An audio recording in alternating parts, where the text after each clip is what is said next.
শ্বশুর ছিলেন তিনি।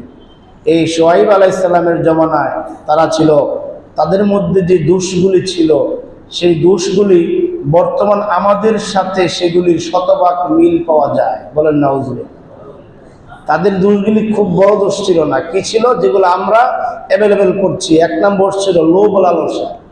প্রচুর লোভী তারা ছিল। রাস্তার মধ্যে 2 টাকা পড়ে রয়েছে, এই লোভ সামলাতে পারত না।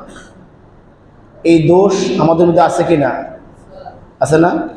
হয়তো 2 টাকা এখন কেউ ধরবে না, যদি 500 টাকা হয়, এরকম বহু মানুষ আছে এই 500 টাকার লোভ সে সামলাতে পারে না। আছে কিনা? আবার কিন্তু ভালো মানুষও আছে, 1 লাখ টাকা রাস্তা পড়লো তুলে ফেরত দেয়, ঘোষণা দিয়ে টাকা পাওয়া গেছে, হয় কিনা? এই লোভ লালসা তাদের মধ্যে ছিল। তাদের মধ্যে একটা দোষ ছিল 950 গ্রামে কেজি মাপা। বুঝছেন? 35 ইঞ্চিতে 1 গজ মাপা, অর্থাৎ ওজনে কম দেওয়া। এই দোষটা তাদের মধ্যে ছিল। তাদের নবী শুআইব আলাইহিস সালাম বলতেন, তোমরা তোমাদের ওজন যন্ত্রকে ঠিক করো, তোমাদের লোভগুলাকে তোমরা প্রশমিত করো, মানুষকে ঠকিও না।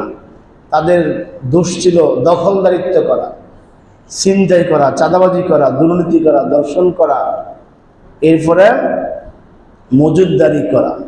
আজকে যদি এগুলো রেখে দেই, 1 মাস পরে অনেক দাম বাড়বে। কৃত্রিম বাজারে কৃত্রিম সংকট তৈরি করা, এই দোষগুলি তাদের ছিল। এই দোষগুলি বর্তমানে আমাদের মধ্যে একেবারে সবগুলি আছে।